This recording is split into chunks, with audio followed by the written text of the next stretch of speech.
The solstice energy is very strong right now.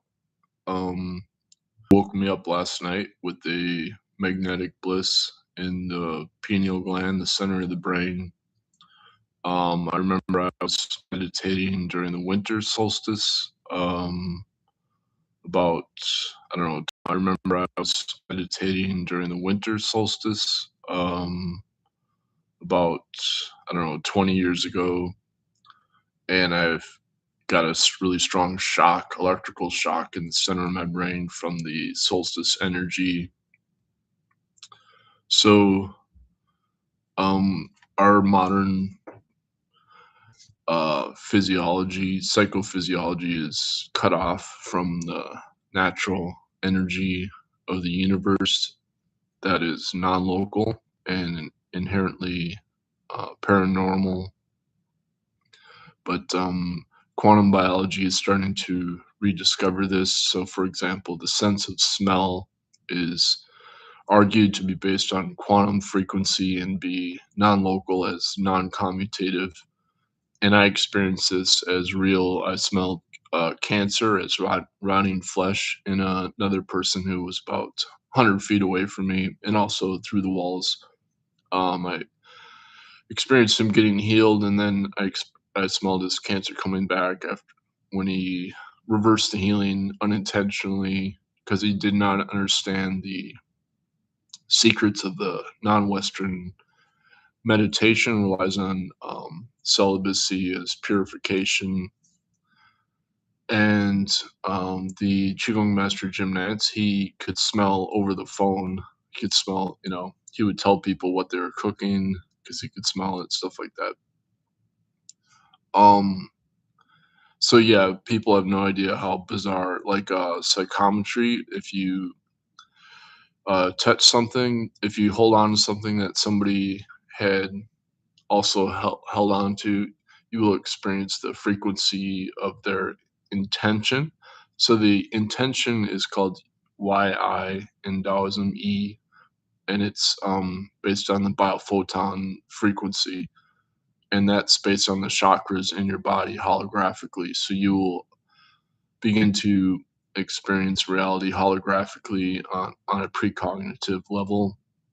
So when you make eye contact with somebody, you will then experience the frequency of their spiritual intention that's stored in their body. It's hardwired because they themselves haven't been initiated and haven't had their third eye opened up.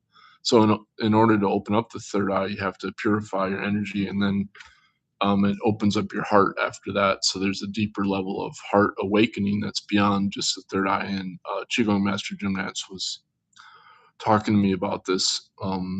This is what they call, great enlightenment or the nirvikalpa samadhi. But after you maintain it for a long time, then it becomes samadhi, which basically means you've gone beyond physical death permanently. What they call cutting the knot of the spiritual ego. So with each breath and thought, your spirit goes to your soul level that's non-dual with the universe. And Qigong Master Jim Nance gave me this experience once of the heart, what Ramana Maharshi calls the pinhole access to the universe. It's on the right side of the heart. So that's the source of the Wan Chi in the body, or the Shakti in what they call Shakti in India. And then you store it in the intestines, and it emanates out of the pineal gland. So there's that central channel in your body where the universal awareness, non-local awareness that I call female formless awareness, because it's based on the female energy of life force that's stored up. So that's why it's very difficult for males to experience this and achieve it. And you also have to maintain mental concentration as a philosophy of emptying out the mind. And so it's based on logic that is logical inference. And so it's hard for females to achieve it because it's too easy to get over um, caught up in your lower emotions of like joy and excitement, which is a lower emotion of the heart.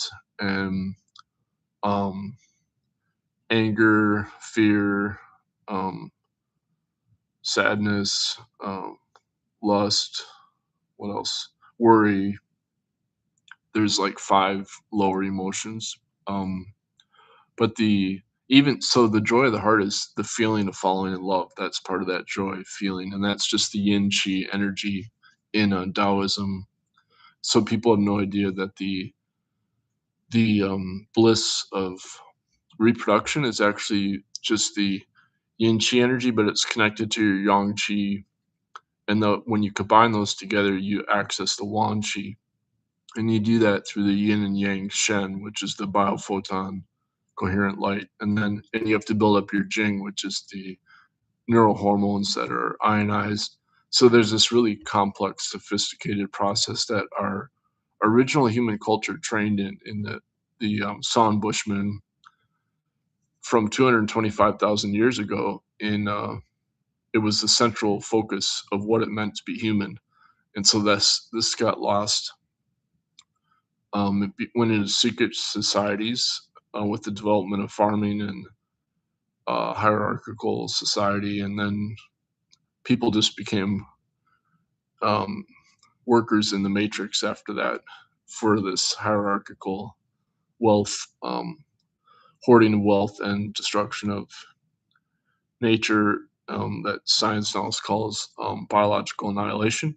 So we can use science to reverse engineer the matrix and how to leave it, and um, you have to go beyond deep sleep, so you have to control your dreams, and then you can access this what they call the fourth state of reality in Indian philosophy. So it's called Turiya, which is beyond deep dreamless sleep, and that's when you begin having precognitive visions that are more real than being awake.